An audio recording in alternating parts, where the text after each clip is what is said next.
I'm Isaac Punts. Are you a soccer player? Are you a kicker who might want to learn just a little bit how to punt so you can have it in your back pocket without having to master a whole new form? Well, you are in luck because today I'm going to introduce you to the style of punting that most punters will try to tell you to avoid. Most coaches will tell you to avoid it.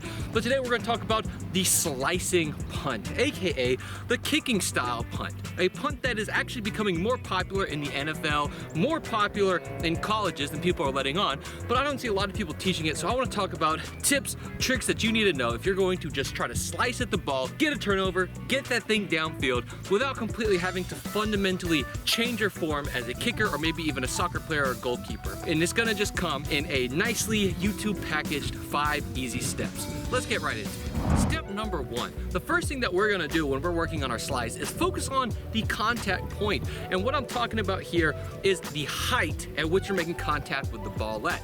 So for most punters, it's a little bit more variable thanks to the fact that our swing is a little bit more linear. Since you're slicing, you have to be super rigid on this specific thing to avoid shanks. Shanks are gonna be your biggest issue with the slice, so having a mastering of your contact height is gonna help you avoid that. The thing that I like to think about for guys is think almost middle of your shin. This might feel really low, but as you're coming across, that is going to be the average height that you're going to not hit a brutal shank. Now, realistically, you're probably making contact at around the bottom of your kneecap, sort of for the height, but the lower the better as far as avoiding shanks is concerned and getting an optimal sort of distance and being able to swing down your line from this style of punt is going to all come from just making sure that you are being patient, let that ball fall down to about your knee height, all the way to like the middle of your shin before making contact. This is gonna make your life way easier when you're hitting this style of punt. And like I said, it's gonna help you dodge a bunch of shanks. Okay, the next thing that I wanna talk about is your drop angle. Traditional style punting, people are gonna tell you to drop it flat, maybe even a little bit nose down. Here, as we're trying to get through the ball, we wanna give ourselves a little bit more nose down. Also, as we're swinging across, one of the big things that we can't do is afford to hit it thin and just kind of glance it off our foot. So holding it more nose down, having our eyes really focus on hitting the fat part of the ball is going to go a huge way as far as not hitting miss hits.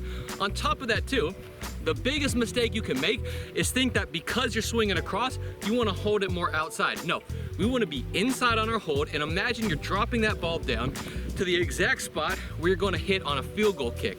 It might feel outside as you're approaching it, but what you're gonna realize, or that ball, if you're dropping it, is gonna be right down your midline. So you drop, close your hips to that thing, and then like a field goal kick, that ball's gonna go straight down to where your midline is aiming at the point of contact, which is going to be something that we work on in a second. But for this part, what we wanna think, slightly more nose down, a little bit more down our midline. I like to think about dropping it inside of our right knee to make sure as we come back across, everything's gonna line up. If you have good contact, good drop angle, and a good drop line, the chances of you missing this ball are very low. Okay, for number 3, what I like to think about now is the approach. The last thing you wanna do is overcomplicate this, get really long, start doing all sorts of craziness.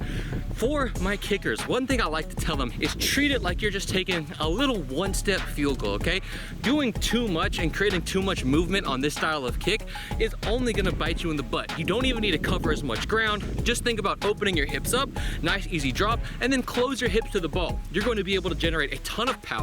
This ball already is built more for distance than it is for hang time, which, hey, is gonna be a cross you're gonna have to bear. Hopefully you're doing this with the understanding that you're not gonna get as good a hang time, and maybe you can put it over the guy's head. So now going through our progression so far, we're thinking, okay, I'm contacting low, my nose is gonna be down, drops a little inside, I'm taking short steps, my right foot is gonna open me up, my left foot is gonna pull my hips back across, and then boom, I'm closing my hips to that ball, and I'm gonna just scoot that thing way downfield and get a really good contact, really good distance, and then, hey, let's go play some football, let's go cover. For number 4, we're gonna start talking about our line. This is easily the most complicated spot. So for punters, usually our line starts where our feet are at, and then all we're gonna do is try to walk down our line, drop down our line, and swing down our line. This is what makes us so fluid, so consistent, and so good at the highest level. Now, obviously for this one, where we're intentionally going off of our line to close our hips to the ball, we're gonna need a bit of a different strategy.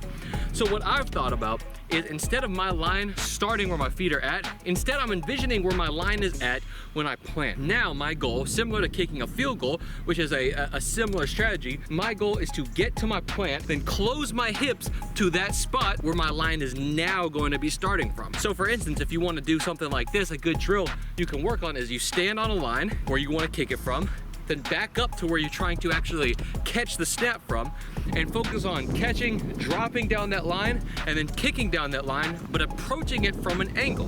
This can help you just focus on making sure your contact and everything is lined up. You're still gonna have that little bit of slice when you swing, which is fine because we're not trying to get rid of that, but we're taking literally a field goal step approach to punting the football to try to make this as easy and as transferable of a skill as possible. One thing I've noticed when doing this is the direction actually isn't that bad when you're thinking about it from that mindset of I'm trying to create my line on my plant instead of developing this line as I'm stepping. Like I said, I've taken it from the field goal style approach to kicking, applied it to punting, and in my opinion, it's translated pretty well. Now finally, for the last tip, something I've been toying around with is I like the top grip more, okay? A lot of guys, you know, it's hit or miss for some of them, but I've also noticed that a lot of the NFL punters that do have the slice, I'm looking at you, Jamie Gillen, I'm looking at you, Tressway, I'm looking at you, Jack Fox. They're all kind of top grip guys, okay? It's a little bit easier to get the nose down like this than having your hand underneath and sort of cocking it down like that. It's also a little bit easier to kind of place it, and as long as your hands are big enough, it shouldn't be too much of a problem. If you've got smaller hands, you might have to switch to a side grip, which you can still get, you know, pretty good nose down without it feeling weird. The one I would just avoid is underhand. Really hard to get nose down there. Not impossible if that's just what you're comfortable with. You could obviously give it a shot, but yeah, just nose down, and then finally focus on just swinging through the fat part of the ball, all right? The last thing that you want to do is try to get to this middle part. Even if you hit a little bit backside, you're more than likely gonna not just roll it and it's gonna take off and your coach is gonna be happy. So yeah, that is the 5 things you need to do to master your sort of swipey swing, okay? So go out there, hit this ball more often, don't be afraid of it, and don't let a coach tell you it's impossible to punt like this. It's not, and you can actually be really consistent. Most of those punts I did on the first take. It's a pretty consistent ball to hit once you know how to do it. So yeah, learn it today. Shoot me a DM on Twitter or Instagram if you need any more help with it or have any more questions, and I'll see you on the next video. 2 videos in 2 days. We're balling, guys. All right.